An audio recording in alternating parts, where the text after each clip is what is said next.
अल्लाह पर यकीन रखने वाले एक हकीम साहब का वाक़या। एक साहब हुआ करते थे जो बहुत ही नेक दिल और दीनदार थे, जिनका दवाखाना एक पुरानी इमारत में था।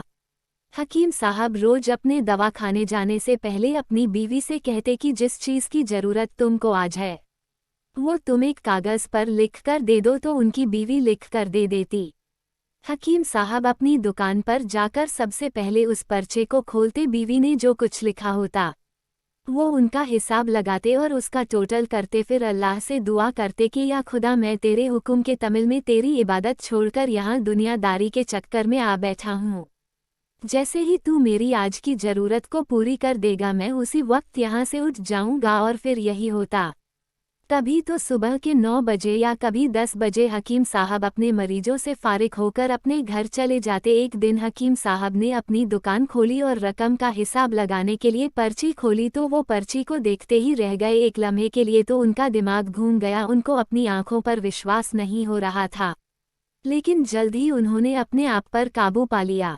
उस पर्चे पर आटे दाल के अलावा उनकी बीवी ने लिखा हुआ था बेटी के दहेज का सामान। हकीम साहब कुछ देर सोचते रहे, फिर सब चीज़ों की कीमत लिखने के बाद दहेज के सामान के सामने लिख दिया कि ये खुदा का काम है और खुदा ही जाने। फिर वो अपने काम में लग गए। 1-2 मरीज आए थे जिनको हकीम साहब ने दवा दे दिया। उसी वक्त उनकी दुकान के सामने एक बड़ी सी कार आकर रुकी, लेकिन कार के आने या कार के अंदर कौन है उनको हकीम साहब ने कोई तवज्जो नहीं दी, क्योंकि कई कार वाले भी हकीम साहब के पास अपना इलाज करवाने आते रहते थे। ये सब तो रोज का काम था। जब सारे मरीज अपनी दवा लेकर चले गए तो कार वाले साहब कार से बाहर निकले, हकीम साहब को सलाम किया और जाकर उनकी दुकान में बैठ गए।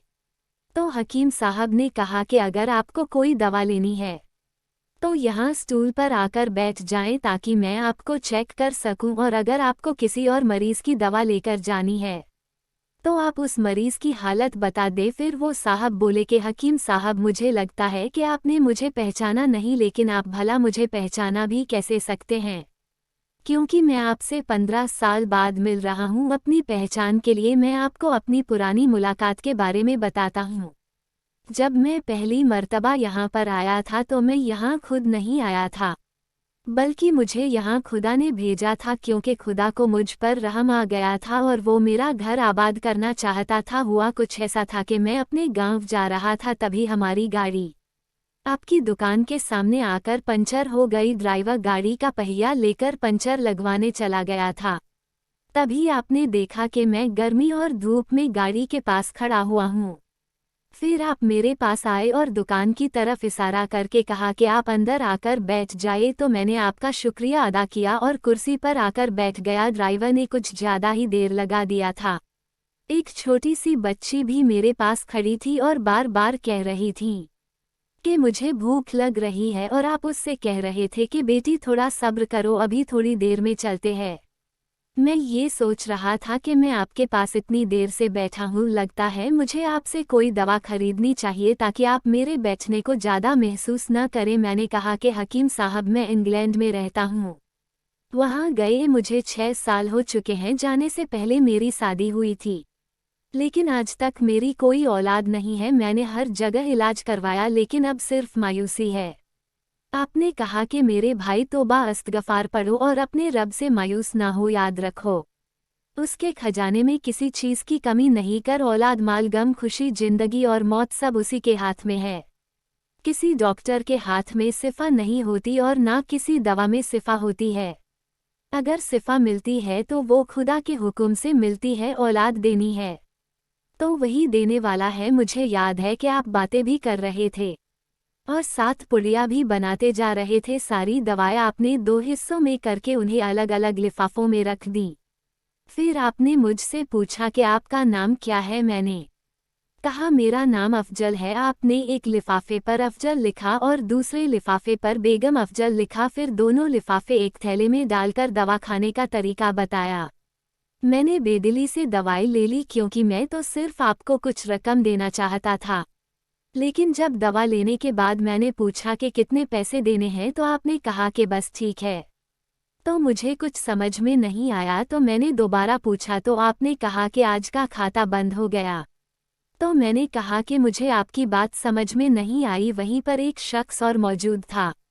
तो उसने मुझे बताया कि खाता बंद होने का मतलब है कि हकीम साहब ने आज के घरेलू खर्चे के लिए जितनी रकम खुदा से मांगी थी वो खुदा ने उन्हें दे दी है, ज़्यादा रकम वो नहीं ले सकते। मैं बहुत हैरान हुआ और दिल ही दिल में शर्मिंदा हुआ कि मेरे कितने घटिया ख्यालात थे और ये सादा सा हकीम कितना अजीब इंसान है। फिर मैंने अपने घर जाकर अपनी बेगम को ये दवाएं दिखाए और उसे सारी बात समझाई, तो वो कहने लगी कि वो कोई इंसान नहीं बल्कि हमारे लिए तो वो एक फरिश्ता है। मुझे यकीन है कि उनकी दी हुई दवा हमारे लिए फ़ायदेमंद साबित होगी। हकीम साहब, आज मैं 3 बच्चों का बाप हूँ। खुदा ने आपको हमारी मदद का वसीला बनाया। हम हमेशा आपके लिए दुआ करते हैं। जब भी मैं अपने गांव छुट्टी पर आया तो हर बार मैं आपकी दुकान पर आया, लेकिन मुझे हमेशा आपकी दुकान बंद ही मिली। मैं कल दोपहर को भी आया था लेकिन आपकी दुकान कल भी बंद थी। वहीं एक आदमी खड़ा था। उसने कहा कि अगर आपको हकीम साहब से मिलना है तो आप सुबह 9 बजे आ जाए, वरना उनसे मिलना मुश्किल है। इसलिए मैं आज आपसे मिलने सुबह सुबह आया हूँ। जब 15 साल पहले मैंने आपकी दुकान में आपकी छोटी बेटी देखी तो मैंने बताया था कि उसे देखकर मुझे मेरी भांजी याद आ रही है। मेरी भांजी की शादी इस महीने में ही होनी थी। उसकी शादी का सारा खर्च मैंने अपने जिम्मे लिया था। मैंने उसे पैसे भिजवाए थे कि वो अपनी मर्जी की चीज़ें खरीद ले। उसे बुखार था लेकिन उसने किसी को नहीं बताया। वो बुखार की दवायां खाती रही और घूमती रही। फिर एक दिन वो बाजार में बेहोश होकर गिर गई। अस्पताल ले जाने के बाद पता चला कि उसे बहुत तेज बुखार है और वो बेहोशी की हालत में ही दुनिया से चली गई। उसके इंतकाल होने के बाद न जाने क्यों मुझे और मेरी बीवी को आपकी बेटी का ख्याल आया। हमने ये फैसला किया कि हम दहेज का सारा सामान आपकी बेटी के लिए पहुंचा देंगे और अगर शादी जल्द हो गई तो सारा इंतजाम खुद ही करेंगे और अगर अभी कुछ वक्त हुआ तो नगद रकम पहुंचा देंगे। मेरी आपसे ये गुजारिश है कि आप इन सब के लिए मुझे मना नहीं करेंगे। ये सुनकर हकीम साहब हैरान और परेशान थे और फिर बोले, अफजल साहब, आप जो कुछ कह रहे हैं मुझे तो यकीन नहीं हो रहा। मैंने आज सुबह बीवी के हाथ से लिखी हुई पर्ची देखी तो घर के खाने पीने के सामान के साथ बेटी के दहेज का सामान लाने को लिखा हुआ था और आप खुद देख ले कि पर्ची पर क्या लिखा हुआ है। ये कहकर हकीम साहब ने पर्ची अफजल साहब को थमा दी।